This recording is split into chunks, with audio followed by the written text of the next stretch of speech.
Today we had some really big news coming out from the US. PMI numbers dropped and they were hotter than expected, yet again pointing towards more upside for the dollar as the economy seems pretty strong. Let's dive into the analysis here and see if there's any trade setups that I'm looking at for this Friday close and going into next week regarding USD pairs. So today we got US services activity growth, which beat forecasts, and the ISM services PMI for the US stood at 55.1 in February, little change from the 55.2 in January, and above expectations of 54.5, suggesting the world's largest economy, aka the US, continued to expand at a solid pace despite rising borrow costs and high inflation. New orders and employment levels rose the most in a year, while business activity growth slowed. This is something to pay attention to, considering that the Federal Reserve wants to put a thumb on inflation and try and keep things down. This is a red flag, considering the economy is still looking hot. It is very increasingly likely that we could see some more rate hikes coming down the path, which means more upside for the dollar. Let's dive into some charts and see where we can go from there. All right, guys, so the dollar was up big this morning and really actually turned it was a V reversal, if you will. We had a big sell-off on dollar yen, which is a chart that I had a trade on. You can see price came narrowly missing my break-even stop loss this morning before rallying off of those lows. A series of higher lows coming in here on the 5-minute chart suggests that things are looking strong for the dollar as we close out the week. Now, again, this was a big week for dollar yen across the board. You can see we had a big pop off of these lows, now pulling back and finding support again, it seems like, off of this key level that we have marked around 135.85. I have a long trade already open. You can see my trade, which is now back in profit. And guys, when I say it was close to getting stopped out, you can see on the 1-minute chart even, look how close we came.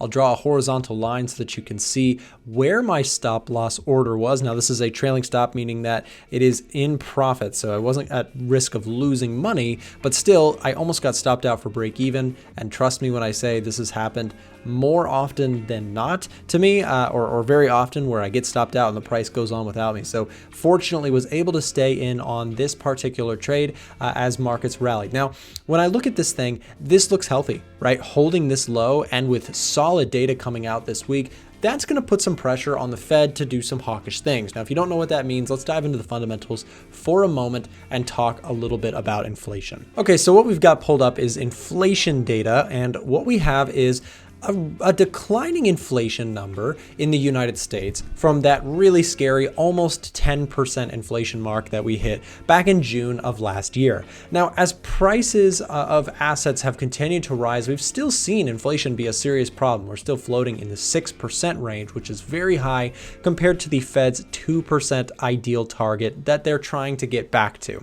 Now, getting inflation to come down, getting prices to stop rising at a dramatic pace is a very challenging thing to do, because you can do what is called rate hikes, which is, of course, raising the interest rate here in the United States, which can slow economies, make borrowing more costly, and if you're not careful, can even lead into recessions. So the Fed has this balancing act where they're trying to diminish inflation, get it under control so that the consumers aren't just totally destroyed by this, but also at the same time not crash the economy and ruin everybody's job market as well.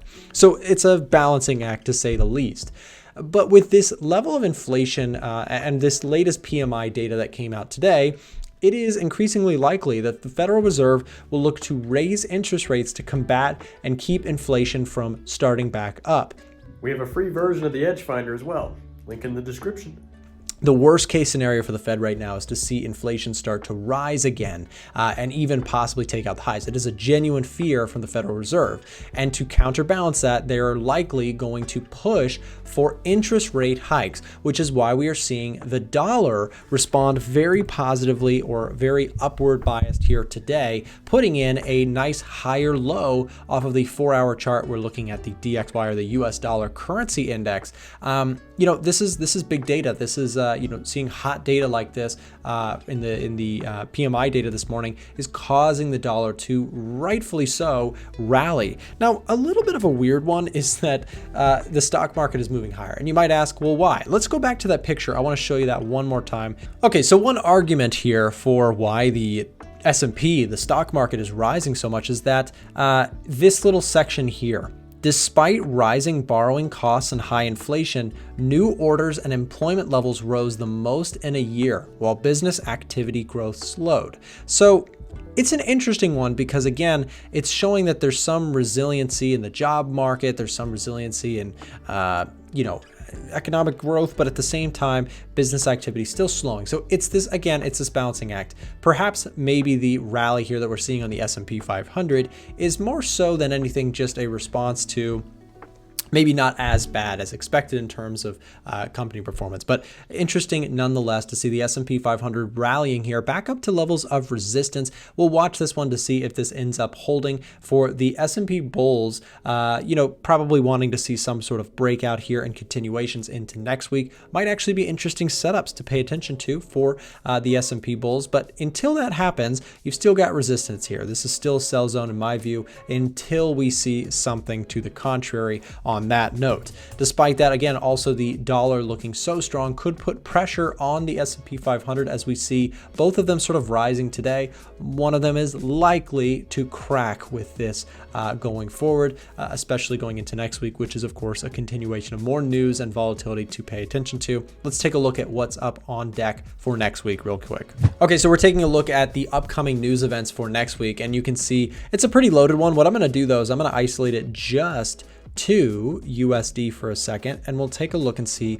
what's on deck for the US dollar next week. So of course, a big one anytime Jerome Powell speaks, and we have that happening on Tuesday at 10 a.m. US Eastern. Fed Chair Powell testifies, but we also have jobs numbers coming out next week, which is huge volatility for the markets, as this is sort of a pivotal thing for the market right now, watching the jobs market. We have that on Friday with the advanced or the ADP coming out on Wednesday as well.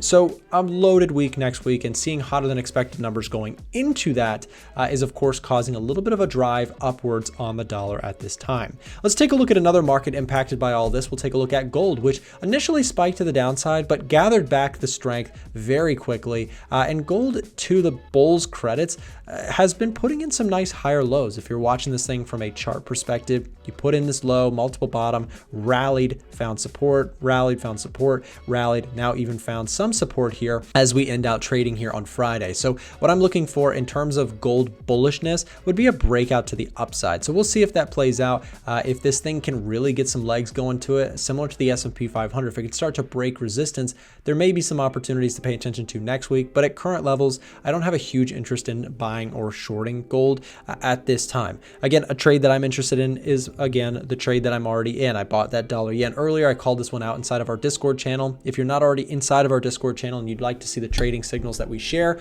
all the information for that will be linked down below in the description. We share full trades with breakdowns and analysis. I'll show you what that looks like. Here's what the group looks like, and you can see all of our trade alerts come with full breakdowns and explanations behind the trades. So here is, for example, that UJ trade that I took, put my stop loss on there, shared a picture with the group, the entry, the criteria for why. If that's something you think would be helpful to you in your trading, make sure to join the Discord using the link in the description down below. And if you'd like to access the trading signals alongside with that, that will also be informed for you inside of the description. Thank you guys for watching today's video. Hope you had a good trading week, and make sure to subscribe, tune back in next time for more content. Thanks for watching.